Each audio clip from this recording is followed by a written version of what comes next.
She was only 8 years old, too young to understand why life was so cruel. But when her sick mother needed money for hospital bills, she picked up a bag of yams and walked into the richest neighborhood in Lagos. What she found in one mansion would change everything: a photograph, a secret, and a love story that was never supposed to end. Sit back and find out as we dive into the story of how a little girl's courage reunited two hearts that were torn apart by lies.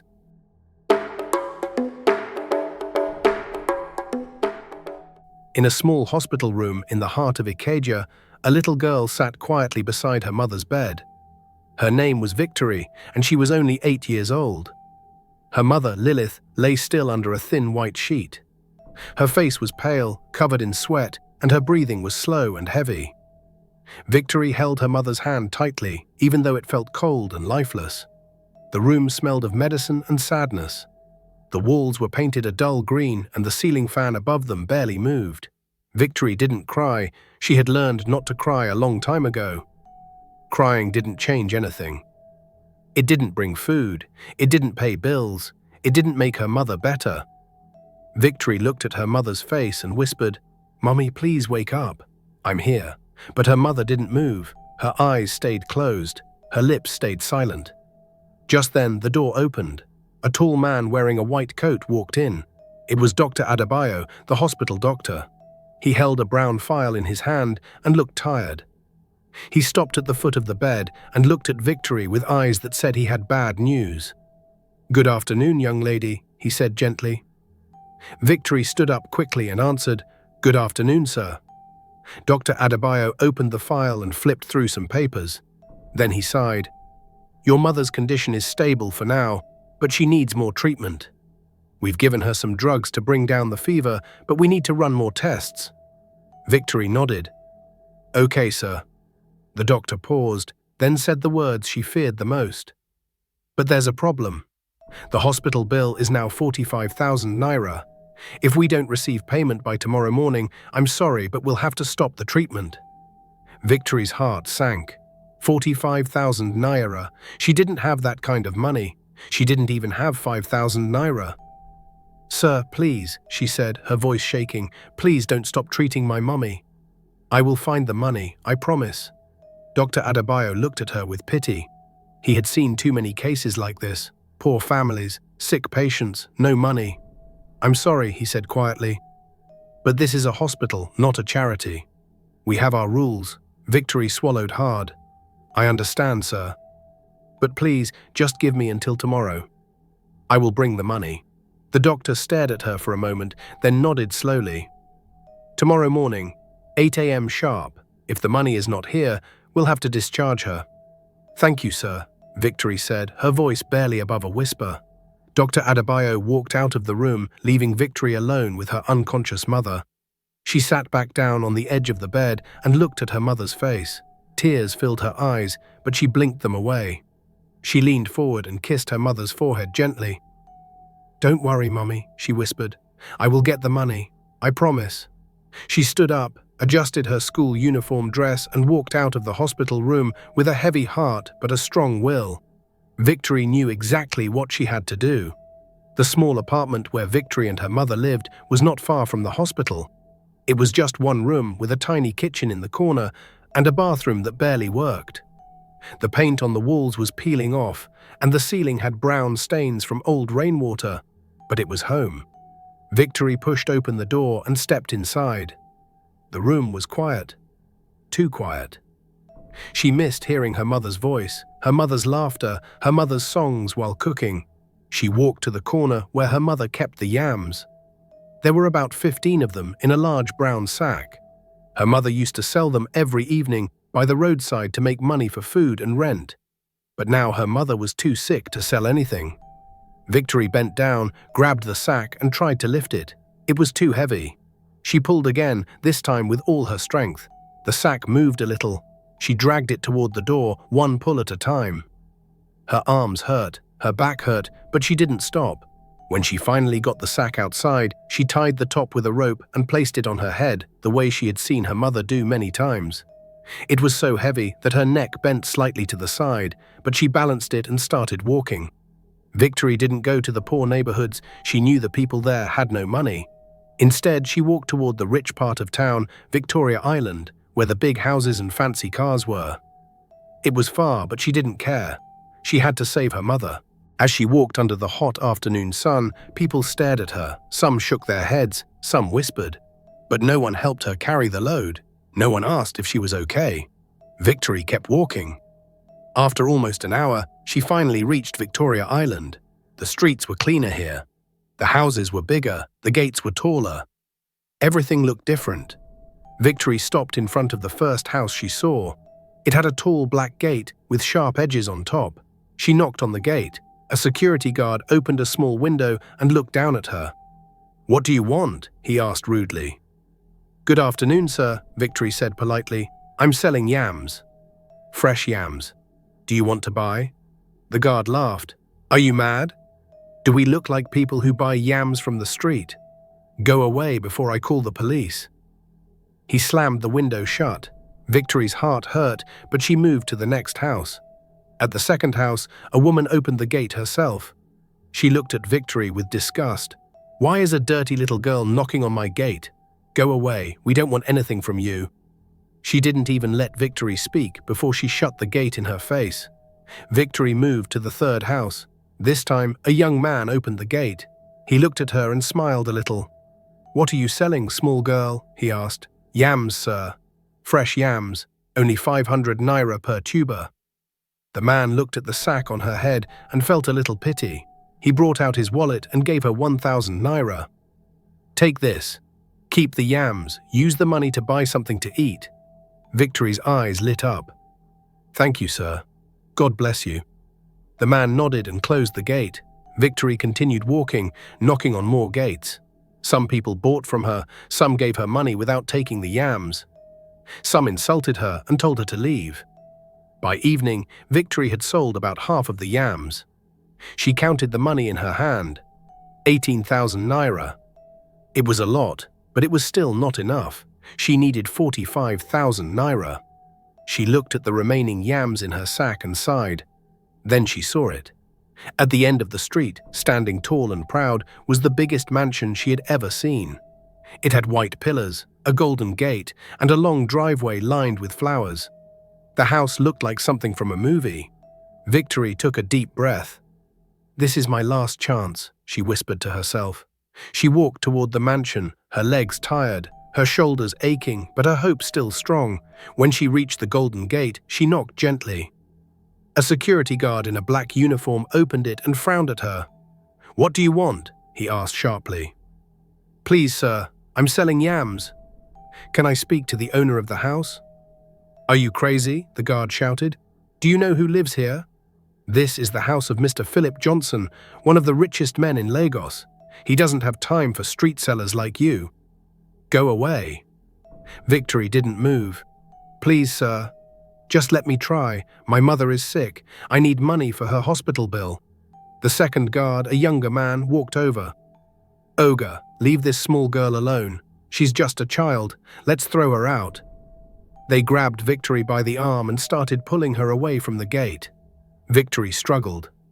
"Please, sir. Please just let me see him. Please." Inside the mansion, Philip Johnson sat in his large study room. He was 35 years old, tall and handsome, with sharp eyes and a serious face. He wore a white tuxedo suit even though he was at home.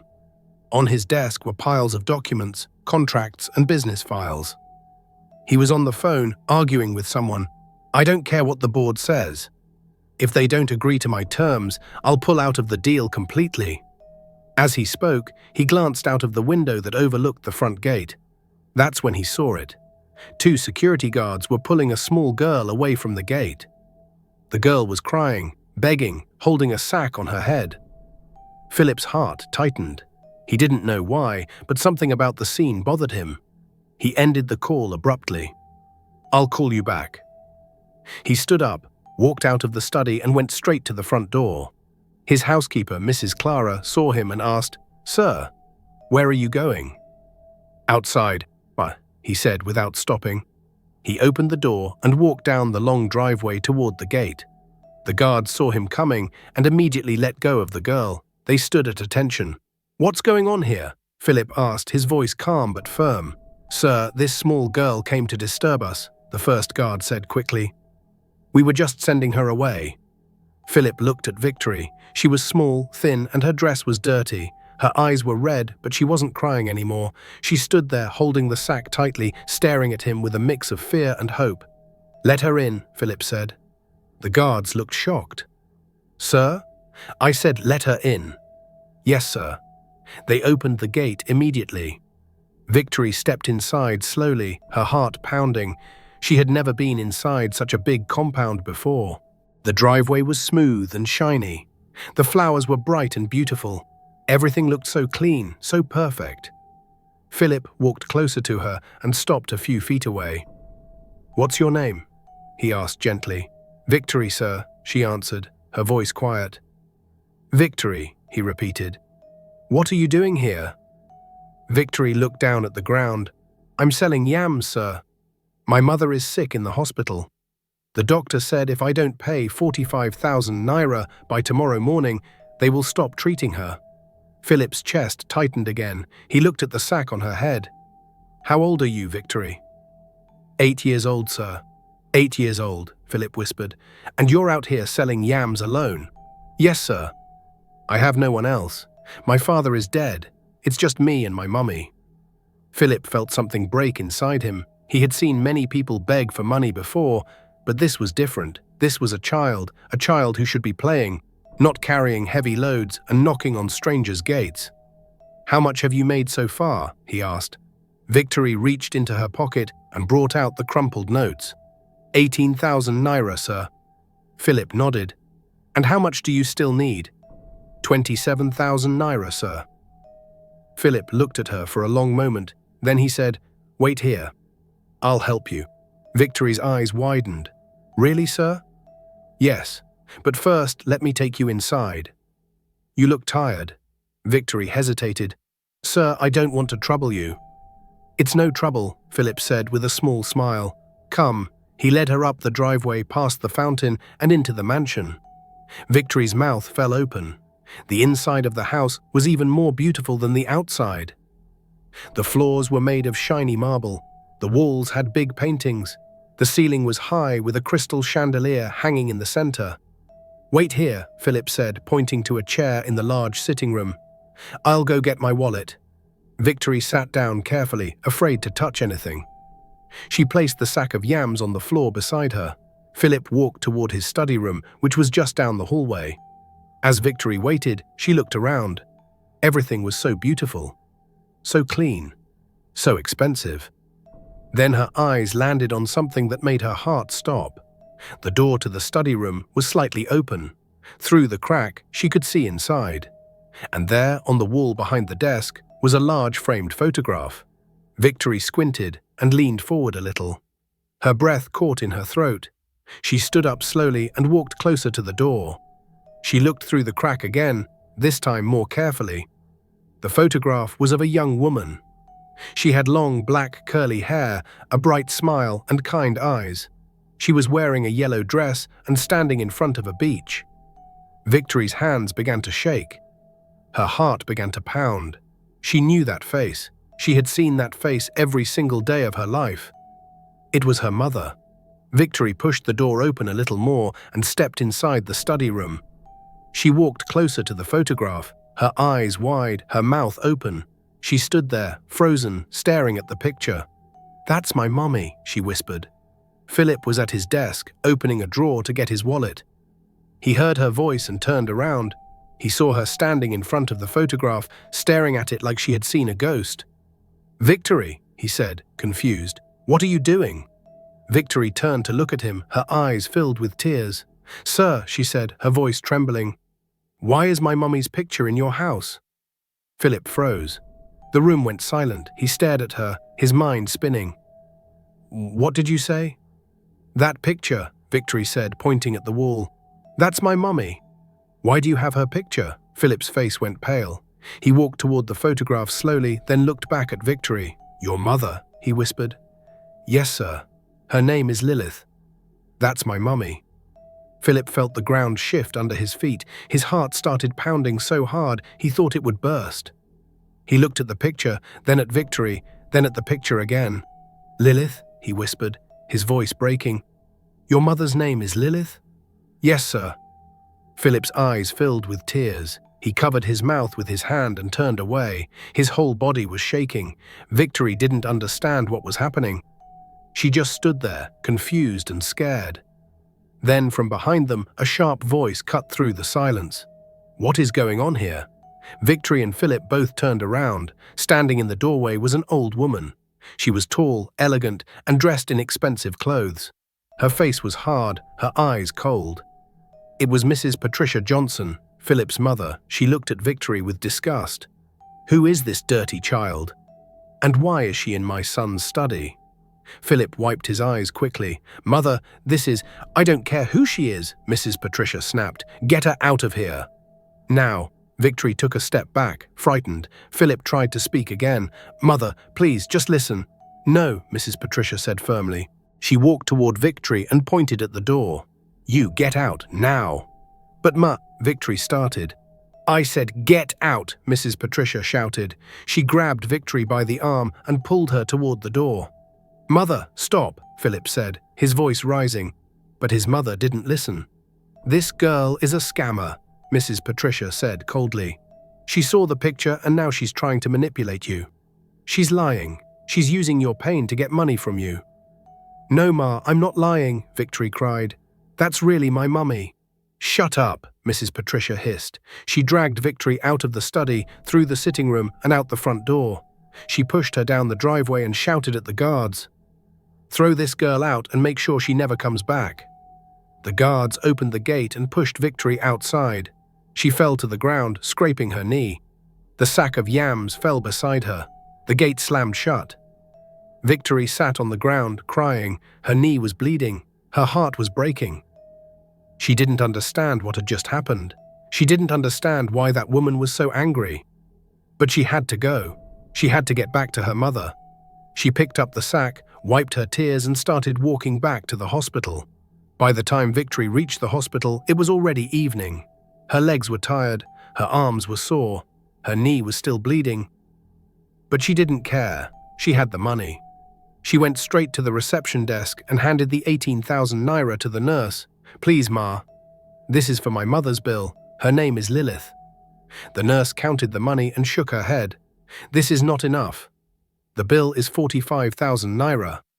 "I know, Ma," Victory said, "but please, just take this for now. I'll bring the rest tomorrow, I promise." The nurse sighed. "Okay, but if you don't bring the remaining 27,000 naira by tomorrow morning, we will stop the treatment." "Yes, Ma. Thank you, Ma." Victory ran to her mother's room. When she opened the door, she saw her mother awake. Lilith was sitting up in bed, weak but conscious. Her eyes lit up when she saw Victory. "Victory," she said softly.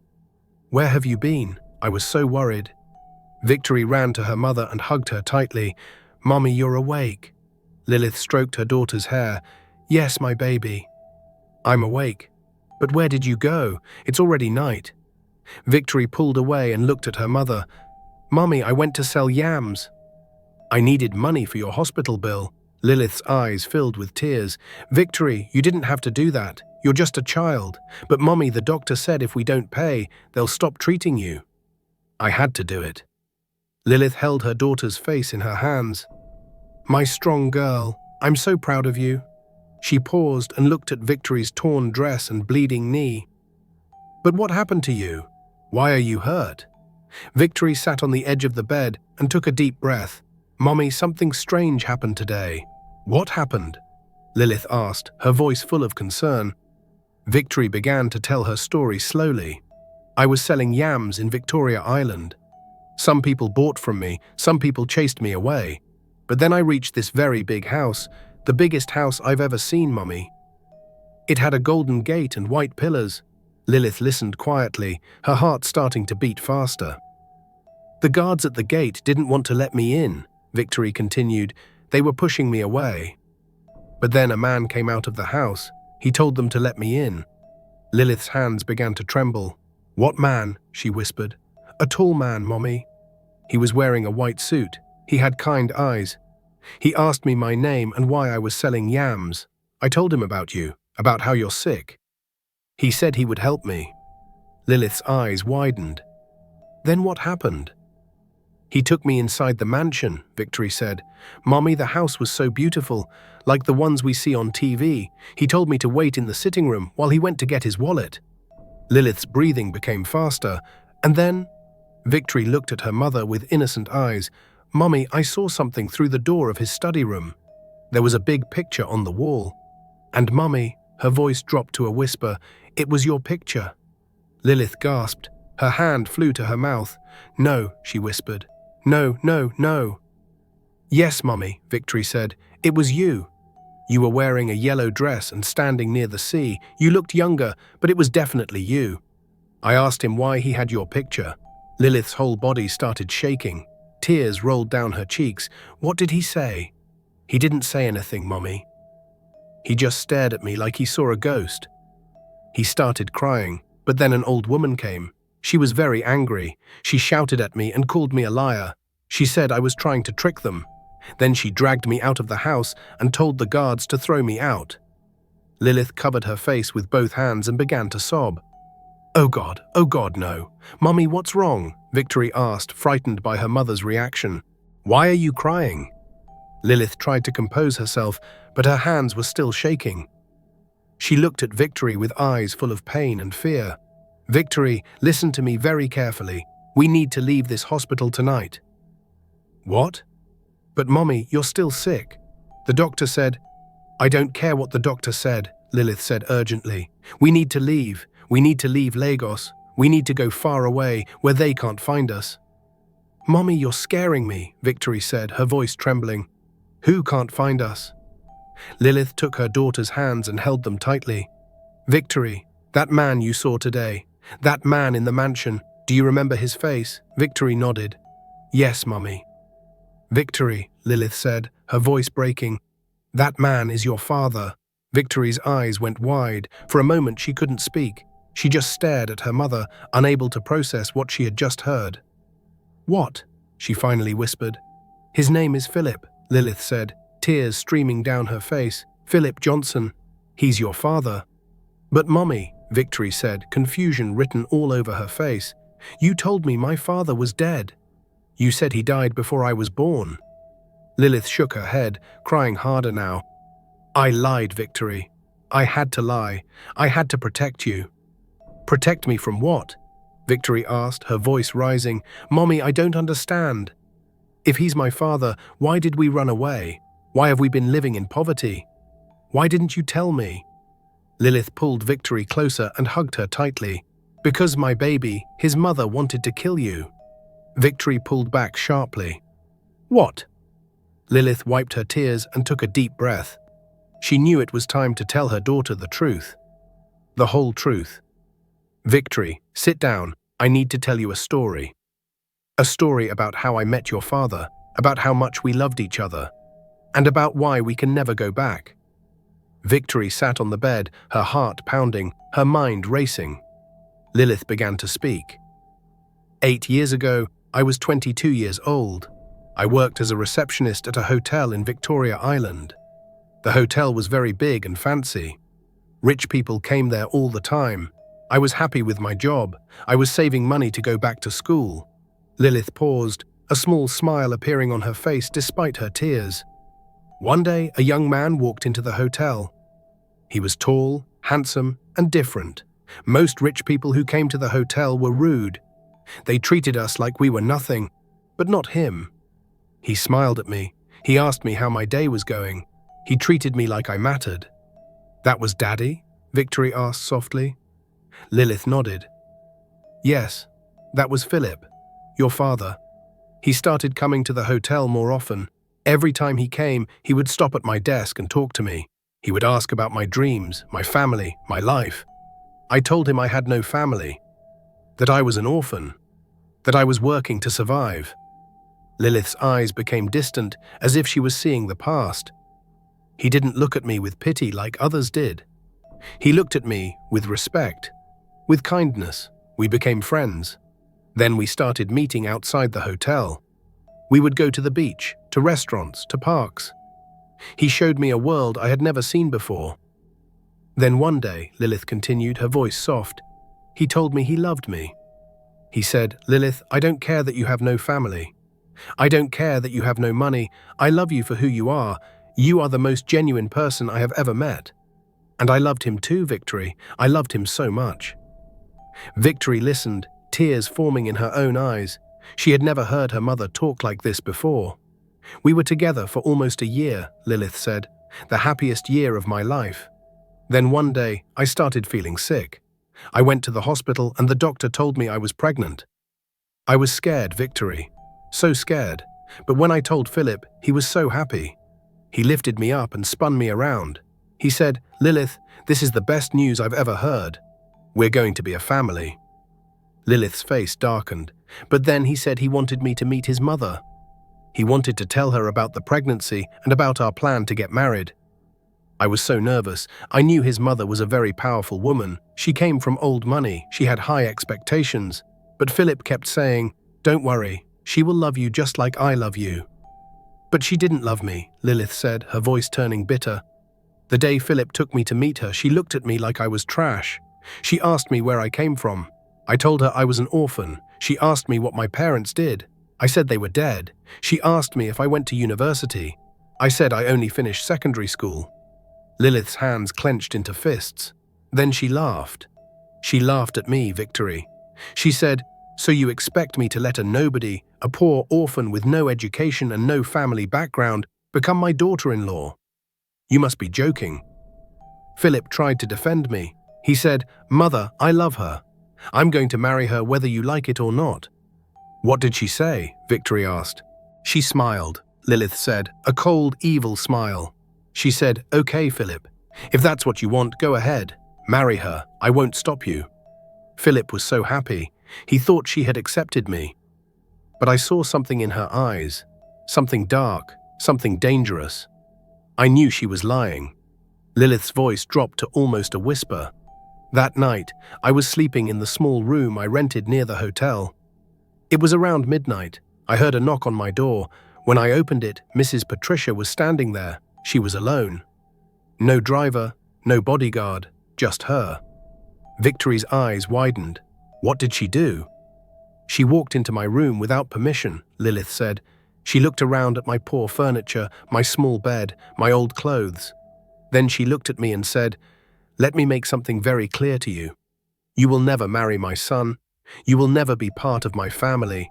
You are nothing but a gold digger.'" Lilith's voice shook. I told her I loved Philip.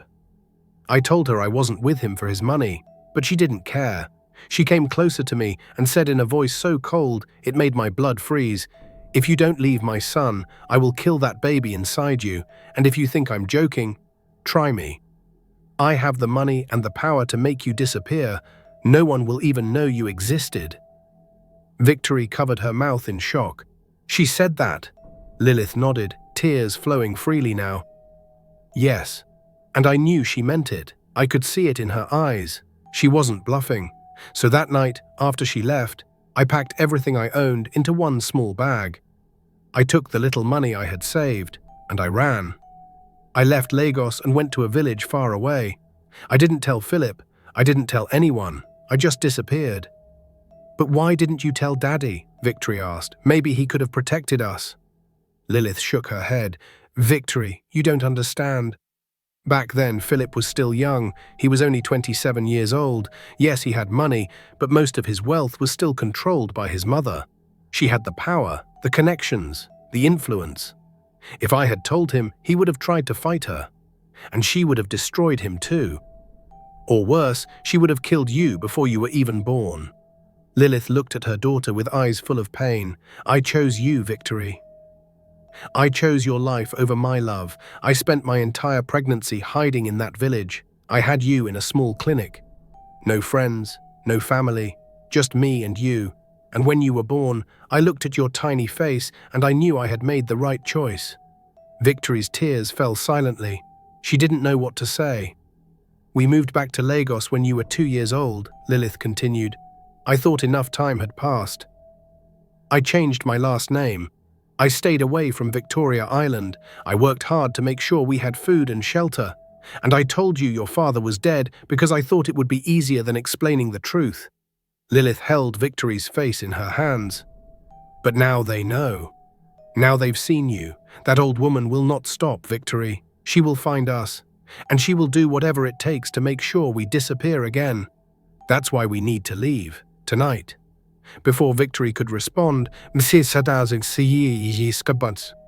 they heard footsteps in the hallway outside the room, multiple footsteps, coming closer. Lilith's face went pale. "Oh no," she whispered. The door to the hospital room opened, and there, standing in the doorway, was Philip. His eyes were red and swollen. His suit was wrinkled. His hair was messy. He looked like he had been crying for hours. Behind him stood Dr. Adebayo and 2 nurses. "Lilith," Philip said, his voice breaking, "it's really you."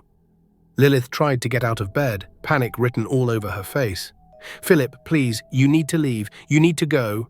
"Leave?" Philip said, stepping into the room. "Lilith, I've been searching for you for 8 years. 8 years.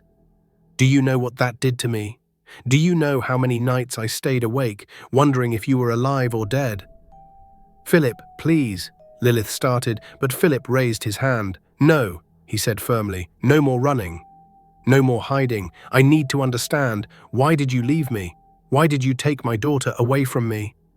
Victory looked between her mother and father, her heart breaking at the pain in both their faces. Lilith's voice was barely a whisper. "Your mother threatened to kill our baby." Philip froze. The room went completely silent. You could hear a pin drop. "What?" he finally said. "Your mother came to my room the night after we met her," Lilith said, tears streaming down her face. "She told me if I didn't leave you, she would kill our baby. She said she had the power and the money to make us disappear. And I believed her, Philip. I knew she was capable of it." Philip's face went from shock to rage, his hands clenched into fists, his jaw tightened. "My mother did what?" "I'm sorry," Lilith sobbed. "I'm so sorry. But I had to protect Victory. I had to choose her life over us." Philip's legs seemed to give out. He stumbled backward and leaned against the wall. He covered his face with his hands and let out a sound that was somewhere between a cry and a scream. It was the sound of a man whose heart had just been shattered into a million pieces. Dr. Adebayo, who had been standing quietly by the door, cleared his throat. "Sir, perhaps we should give them some privacy." "No," Philip said, wiping his face roughly. "No, I need to be here." He walked toward Lilith's bed, his steps slow and deliberate. When he reached her, he knelt down beside the bed and took her hand. "Lilith," he said, his voice hoarse from crying, "I was young and stupid back then. I was still dependent on my mother, but not anymore. I have my own companies now, my own money, my own power, and I swear to you, on everything I own, I will never let her hurt you or Victory ever again." Lilith shook her head, still crying. "Philip, you don't understand. Your mother is powerful. She has connections everywhere. I don't care," Philip said, his voice growing stronger. "I don't care how powerful she is. I'm not losing you again. I'm not losing my daughter again. I lost 8 years with Victory. 8 years I can never get back. Birthdays I missed. First words I didn't hear. First steps I didn't see. I will not lose one more day." He stood up and looked at Dr. Adebayo.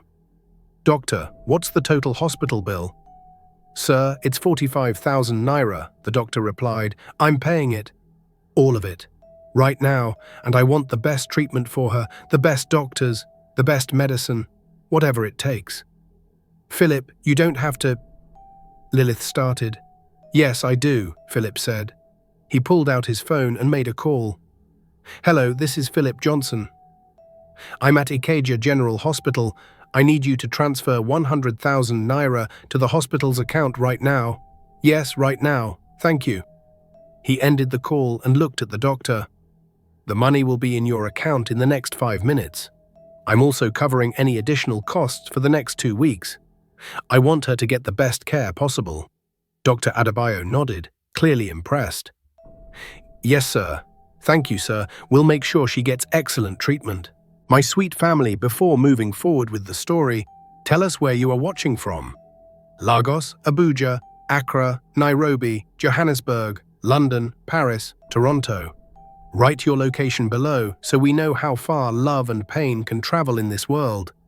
Don't forget to like this video to support good stories. Hit subscribe to my channel so you never miss those moments that make your heart stop and think. Philip turned back to Lilith and Victory. And when you're better, both of you are coming with me. I have an apartment ready, a safe place where my mother can't find you. Philip, I don't know if that's a good idea, Lilith said weakly. Your mother will have to go through me first, Philip said firmly. And I promise you, Lilith, this time I'm ready for her. This time I won't let her win. Victory, who had been quiet this whole time, suddenly spoke up. Daddy? Philip turned to look at his daughter. Hearing her call him Daddy for the first time made fresh tears spring to his eyes. Yes, Victory. Are you really my daddy? She asked, her voice small and uncertain. Philip knelt down so he was at her eye level. Yes, Victory, I'm your daddy. And I'm so sorry I wasn't there for you all these years. I'm so sorry you had to carry yams on your head. I'm so sorry you had to suffer. But from today, that changes. From today, I will take care of you and your mother, I promise. Victory looked at him for a long moment, studying his face. Then slowly, she reached out and touched his cheek. You look like me, she said softly. Philip laughed through his tears. Yes, I do. You have my eyes. And my nose. You're my daughter. My beautiful daughter. Victory wrapped her small arms around his neck and hugged him tightly. Philip held her close, and for the first time in 8 years, he felt complete. He felt like the missing piece of his heart had finally been found. Dr. Adebayo cleared his throat again. Sir, madam, I'll give you some privacy now. If you need anything, please let the nurses know. He and the nurses quietly left the room. Philip stood up, still holding Victory. He sat on the edge of Lilith's bed with Victory on his lap. The three of them sat together in silence for a moment, each processing everything that had just happened. I can't believe this is real, Lilith whispered, after all these years. It's real, Philip said, reaching out to hold her hand. I found you, and I'm never letting you go again. But your mother, Lilith started again. Lilith, listen to me, Philip said, looking into her eyes. I know you're scared.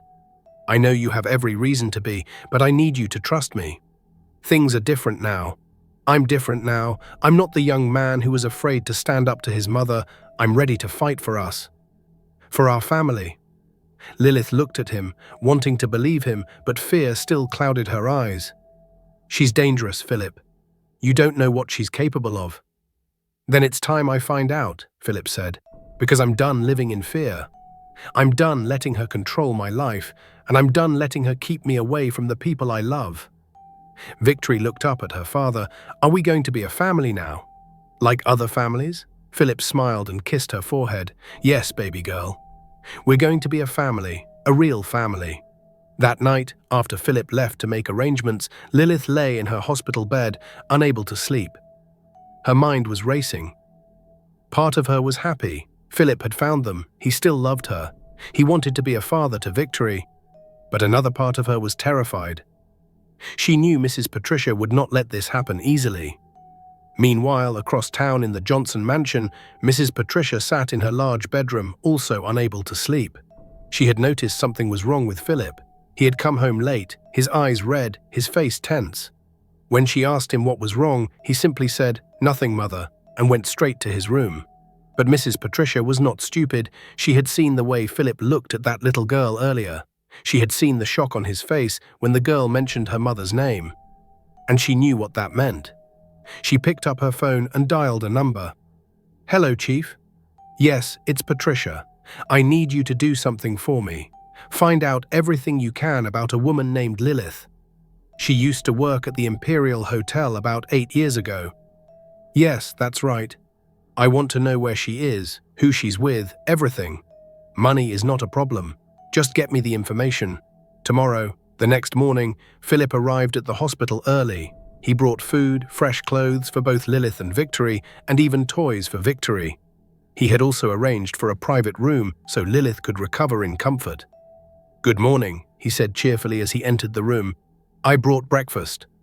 Victory jumped up excitedly. Daddy? You came back. Of course I came back, Philip said, lifting her up and spinning her around. I told you I'm not going anywhere. Lilith smiled weakly from the bed. She looked better than yesterday, but still tired. Philip, you didn't have to bring all this. Yes, I did, Philip said. He set Victory down and started unpacking the food.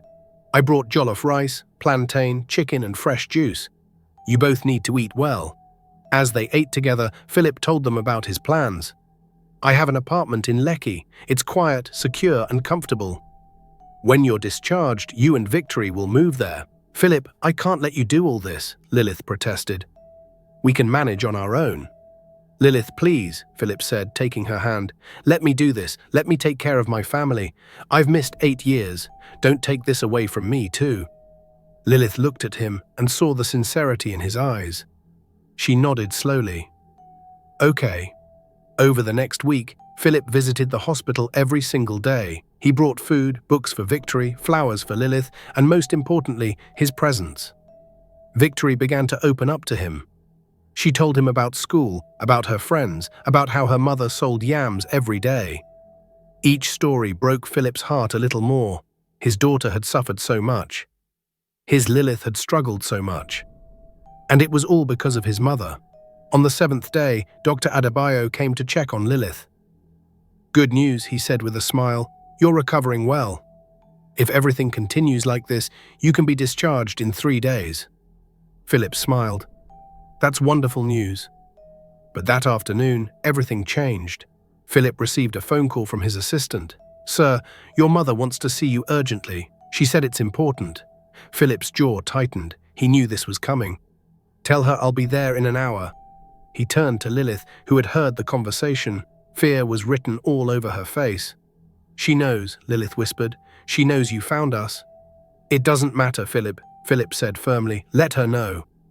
I'm ready for her. When Philip arrived at the mansion, Mrs. Patricia was waiting for him in the sitting room. She was dressed immaculately as always, sitting on her favorite chair with a cup of tea in her hand. Sit down, Philip, she said coldly. Philip remained standing. What do you want, Mother? Mrs. Patricia smiled, but it didn't reach her eyes. I know about the girl and her mother. That poor woman Lilith, or whatever her name is. Her name is Lilith, Philip said through clenched teeth. And that girl is Victory. Your granddaughter. Mrs. Patricia's smile vanished. She is not my granddaughter. That woman trapped you 8 years ago, and now she's back to finish what she started. Can't you see she's using that child to manipulate you? Manipulate me? Philip's voice rose. Mother, I found them by accident. Victory came to this house selling yams because her mother was dying in a hospital. She didn't even know who I was. She had no idea I was her father. A clever act, Mrs. Patricia said dismissively. That woman trained her well. No, Philip said, his voice shaking with anger. What's clever is how you threatened to kill an innocent baby 8 years ago. How you drove away the woman I loved. How you destroyed my chance at happiness. Mrs. Patricia stood up sharply. I did what any mother would do. I protected you from a gold digger, from someone who wanted to trap you with a pregnancy. She didn't trap me, Philip shouted. I loved her, I still love her, and that child is mine, my daughter, whether you accept it or not. Then you're a fool, Mrs. Patricia said coldly, just like your father was. Don't you dare bring my father into this, Philip warned. Mrs. Patricia walked closer to him. Listen to me very carefully, Philip. If you continue this foolishness with that woman and her child, I will cut you off completely. No more access to the family accounts, no more properties in my name. Nothing. Philip laughed bitterly. Do you really think I care about that? Mother, I built my own companies. I have my own money. Your threats don't scare me anymore. Mrs. Patricia's eyes narrowed. Is that so? Then perhaps I should go directly to them. Have a little conversation with Lilith and her daughter. Philip grabbed his mother's arm. Something he had never done before. If you go anywhere near them, if you even breathe in their direction, I will make sure you regret it. I'm not the weak boy I was 8 years ago. Touch my family, and you'll see what I'm capable of. Mrs. Patricia looked at her son with shock. She had never seen him like this. So angry, so determined, so strong. Philip released her arm and stepped back. I came here today to tell you something. Lilith and Victory are moving into my apartment in Lekki. They are my family now, and if you can't accept that, then you and I have nothing more to say to each other. You would choose them over your own mother? Mrs. Patricia asked, her voice trembling slightly. You made that choice 8 years ago when you threatened to kill my child, Philip said quietly. I'm just living with the consequences. He turned and walked toward the door. Philip, Mrs. Patricia called out, if you walk out that door, don't come back. Philip stopped, but didn't turn around. Goodbye, Mother. He walked out of the mansion, got into his car and drove away. As he drove, tears rolled down his cheeks, but they weren't tears of sadness. They were tears of relief. For the first time in 8 years, he felt free. 3 days later, Lilith was discharged from the hospital. Philip came to pick them up in his car. He had arranged everything. The apartment was ready. He had bought clothes for both Lilith and Victory, furniture, groceries, everything they needed. When they arrived at the apartment, Victory's eyes went wide. Is this where we're going to live? She asked in awe. Yes, baby, Philip said. This is your new home. The apartment had 3 bedrooms, a large sitting room, a modern kitchen, and a balcony with a beautiful view of the city. Victory ran from room to room, excited and amazed. Lilith stood in the sitting room, tears rolling down her cheeks. Philip, this is too much. Philip walked over to her and wiped her tears. It's not too much. It's what you deserve. What you both deserve. That evening, after Victory had gone to bed in her new room, Philip and Lilith sat together on the balcony. The city lights sparkled below them. The air was cool and peaceful. I still can't believe this is happening, Lilith said softly. It feels like a dream. It's not a dream, Philip said, taking her hand. It's real. We're real. Lilith looked at him. What about your mother? She won't give up easily. I know, Philip said, but I meant what I said. I'm done letting her control my life. From now on, I make my own choices, and I choose you. I choose Victory. I choose us. Lilith rested her head on his shoulder. I never stopped loving you, you know, even when I ran away, even when I told myself to forget you. My heart never let you go. Philip wrapped his arm around her. I never stopped looking for you. Every woman I met, I compared to you. Every relationship I tried, it felt empty, because none of them were you. They sat in silence for a moment, just holding each other, making up for 8 years of lost time. Thank you so much for watching this story all the way to the end. If you loved this story and want to see more heartwarming tales like this, please drop a comment below saying more stories. Also, don't forget to subscribe to this channel and turn on the notification bell so you'll be the first to know when we upload our next amazing story. Thank you once again for watching, and I can't wait to see you in the next video.